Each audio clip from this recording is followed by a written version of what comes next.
बरेली में सामूहिक धर्मांतरण का प्रयास किया जा रहा है। ऐसे दिखाया जा रहा है कि हिंदू कन्वर्ट हो रहे हैं, इस्लाम कबूल कर रहे हैं, जबकि यह सच्चाई नहीं है। सच्चाई यह है कि भारत में बहुत बड़ी संख्या में बांग्लादेशी रोहिंग्या घुसपैठियों ने हिंदू नाम से ही सारे डॉक्यूमेंट बनवा लिए हैं। एक्चुअली वो मुस्लिम हैं, वो बांग्लादेशी रोहिंग्या, लेकिन उन्होंने 2-3 हज़ार रुपए के हिंदू दे के हिंदू नाम से आधार बनवा लिया, 2-3 हज़ार रुपए दिया, हिंदू नाम से राशन कार्ड बनवा लिया, 2-3 हज़ार रुपए दिया, हिंदू नाम से बर्थ सर्टिफिकेट बनवा दिया, 2-3 हज़ार रुपए दिया, हिंदू नाम से ड्राइविंग लाइसेंस बनवा लिया, और फिर 2-3 हज़ार रुपए दे के वोटर आईडी में अपना नाम जुड़वा लिया हिंदू नाम से। हैं वो मुस्लिम, हैं वो घुसपैठिए, और अब वो कन्वर्ट हो रहे हैं वापस में सबको दिखाने के लिए कि हम तो हिंदू धर्म छोड़ के इस्लाम कबूल कर रहे हैं। एक्चुअल में वो पहले मुस्लिम ही थे। और ये बात मैं पिछले 10 वर्षों से कह रहा हूं, आने वाले टाइम में पूरे देश में ये होगा।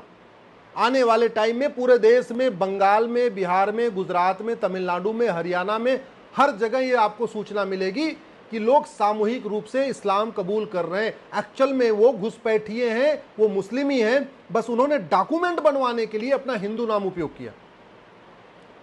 जब तक कांग्रेस की सरकार थी, यूपीए 1, यूपीए 2, मनमोहन सिंह प्रधानमंत्री थे, तब तक ये बांग्लादेशी रोहिंग्या अपना जो डॉक्यूमेंट बनवाते थे वो मुस्लिम नाम से, अपने असली नाम से ही बनवाते थे।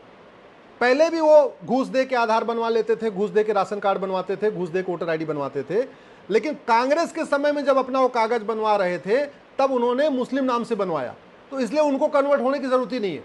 लेकिन 2014 में जब से बीजेपी की सरकार आई, और बाद में कुछ और कई सारे राज्यों में बीजेपी की सरकार आई, जैसे यूपी में 2017 में बीजेपी की सरकार आई, बाकी और राज्यों में आई, तो जहां जहां बीजेपी की सरकार आई है वहां घुसपैठियों ने बड़े चालाकी के साथ मुस्लिम नाम से अपना कोई भी डॉक्यूमेंट नहीं बनवाया, उन्होंने खुश करने के लिए हिंदू नाम से अपना डॉक्यूमेंट बनवा लिया।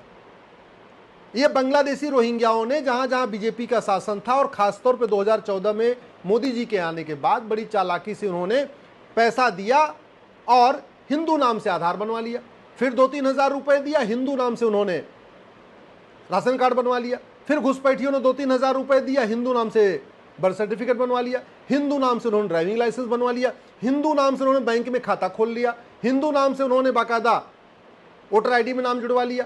अब वो केंद्र सरकार की सारी योजनाओं का फायदा उठा रहे हैं, गरीबी दिखा के राज्य सरकार की योजनाओं का सारा फायदा उठा रहे हैं।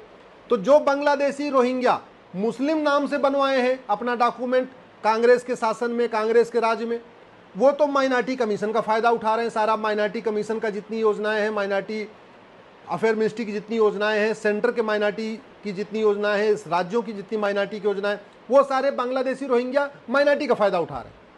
और ये जो हिंदू नाम से बनवाए थे, अब वो इस्लाम कबूल करके फिर माइनॉरिटी बन जाना चाहते हैं और माइनॉरिटी के नाम से योजनाओं का फायदा उठाना चाहते हैं। मैं बार बार कह रहा हूं, ये 1946 का फॉरेनर एक्ट महा घटिया है, सड़ा हुआ है। अगर ये कानून नहीं बदला गया तो भारत बर्बाद हो जाएगा। 2017 में मैंने पीआईएल फाइल करके कहा था सुप्रीम कोर्ट में कि 5 करोड़ घुसपैठिए आ चुके हैं, अब तो उनकी संख्या 5.5 करोड़ हो चुकी है।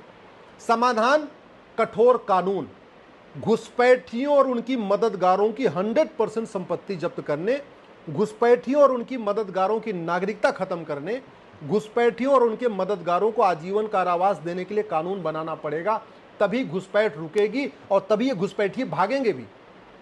जब तक घुसपैठियों के मददगारों के खिलाफ कठोर कानून नहीं बनेगा, जब तक हम फर्जी राशन कार्ड बनाने, फर्जी आधार बनाने, फर्जी ड्राइविंग लाइसेंस बनाने, फर्जी वोटर आईडी बनाने, फर्जी बैंक में खाता खुलवाने, फर्जी बर्थ सर्टिफिकेट बनवाने को गंभीर अपराध घोषित नहीं करेंगे, तब तक ये घुसपैठिए 2-2 हज़ार 3-3 हज़ार रुपए देके सारा डॉक्यूमेंट बनवाते रहेंगे। और हमारे वाले तो गद्दार ही हैं, उनको 2-3 हज़ार रुपए मिल जाता है, आंख बंद करके वो सारे डॉक्यूमेंट बना दे रहे हैं।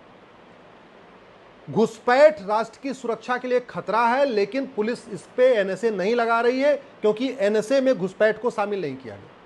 तो समाधान यह है कि घुसपैठ को राष्ट्र की सुरक्षा के लिए खतरा घोषित किया जाए, जिससे पुलिस एनएसए लगा सके। घुसपैठ को देश की एकता अखंडता के लिए खतरा घोषित किया जाए, जिससे पुलिस इनके ऊपर यूएपीए लगा सके। घुसपैठ को देशद्रोह घोषित किया जाए, जिससे पुलिस इनके ऊपर देशद्रोह की धारा लगा सके। घुसपैठ को वेजिंग वॉर डिक्लेयर किया जा सके, जिससे पुलिस घुसपैठियों और उनके मददगारों पर वेजिंग वॉर लगा सके।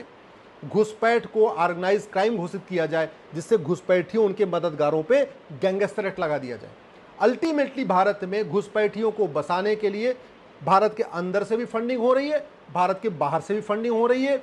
जो वक्फ बोर्ड बना हुआ है वो भी मदद कर रहा है, जो वक्फ बोर्ड की प्रॉपर्टी है उस प्रॉपर्टी से जो किराया उड़ा आता है उससे भी पैसा आ रहा है। भारत के अंदर जो ड्रग स्मगलिंग से पैसा आ रहा है वो भी घुसपैठियों को सेटल करने में काम आ रहा है। बाहर से जो ज़कात आ रहा है वो भी घुसपैठियों को मदद करने में काम आ रहा है। और ये घुसपैठ इसलिए हो रही है, हमारा कानून सड़ा हुआ है। कभी आपने सुना नहीं होगा कि चीन में अवैध घुसपैठ होती है, कभी आपने सुना नहीं होगा सिंगापुर में अवैध घुसपैठ होती है।